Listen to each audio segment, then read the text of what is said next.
nyt kun oltiin saatu nämä perusteet tuolle liikkeelle, niin voitaisiin lähteä enemmän muokkaamaan partikkeleiden muotoa, väriä ja sitä ajan myötä tapahtuvaa muutosta. Ja täällä initial stateissa meillä on nyt määritelty tuo pinkki kirkas sävy, niin me voitaisiin lähteä nyt muokkaamaan sen syntymän jälkeen olevaa väriä.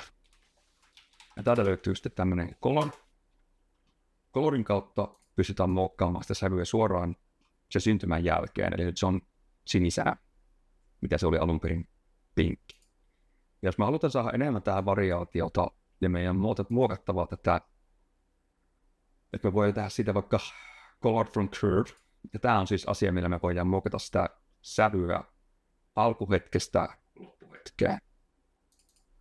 Meillä tästä vaikka tässä pinkiksi eka, ja kuollessaan se on sitten keltainen.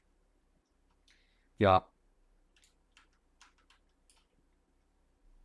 tässä kun näkee, niin se ei vielä täysin sitä kokonaisuudessaan muuta, vaan siellä on toi opacity, mikä muuttuu näkymättömäksi loppuessaan.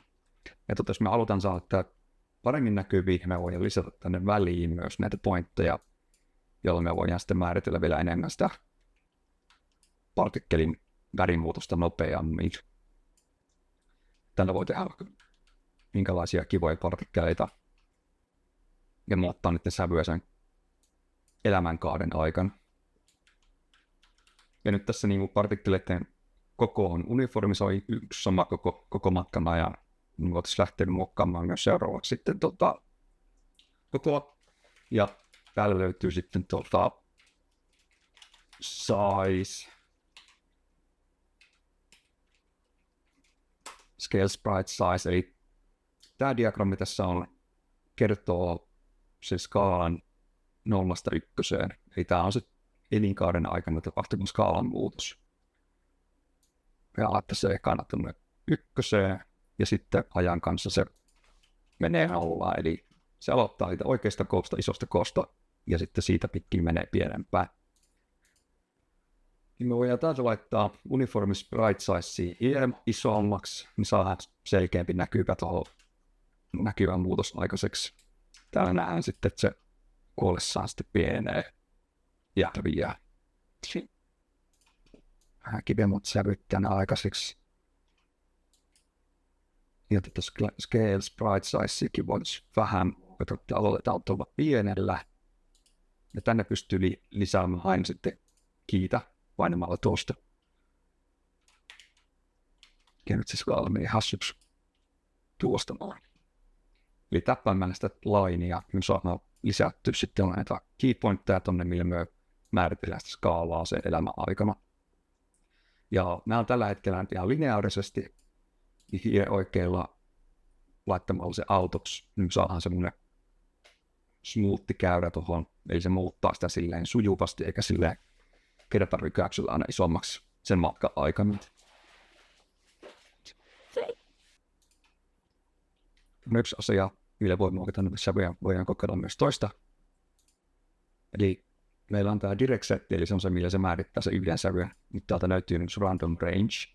Ja tällä me voidaan määrittää sitten randomia niiden partikkeleiden välillä, että osa on sinisiä ja osa on pinkkejä, ja se osaa määrittää sitten sen mukaan näitä. Eli tämä on yksi tapa tehdä eri värisiä partikkeleita nopeasti siinä initial stateissa, eli sen syntyessään, mutta sitten tämä color modification tapahtuu sitten vasta sitten sen jälkeen. Eli se aina overrideaa tai colori, mikä on particle updateissa tuon initial particle statein. Että se on se suuri ero näiden muokkausten välillä. Tällä ei sinänsä ole merkitystä enää sen jälkeen, kun colori on laitettu tuonne. Jos tähän laittaa unsetin, niin se määrittää sen muistaakseni valkoisen sävyn siihen vakiona, ja sitten sen jälkeen colorissa me voidaan muokata se sävy sitten oikeaksi. Opacity-muokkaus on varsin kätevää tässä, että tätä tullaan käyttämään monta kertaa tässä meidän workshopin aikana, eli jos tämä nyt heti jaksaa, miten tämä lähtee toimimaan, niin tämä tulee monta kertaa meille sitten kyllä vastaan tässä kurssin aikana. Täällä me pystytään hyvin määrittelemään se koko sävyskaala ja sitten myös se opassityö, että milloin niitä alkaa häviämään ja milloin ne tulee näkyviin. Että se on tuohon pitänyt olla. Se on aina sitten kivasti häviämään, feidaamaan pois tuolta. Ja tässä me ollaan nyt käyty hyvät perustet taas näiden osalta läpi. Ja muistaa sen, että particle updateissa tapahtuu kaikki sen partikkelin syntymän jälkeen ja particle spawn on ainoastaan sen yhden hetken.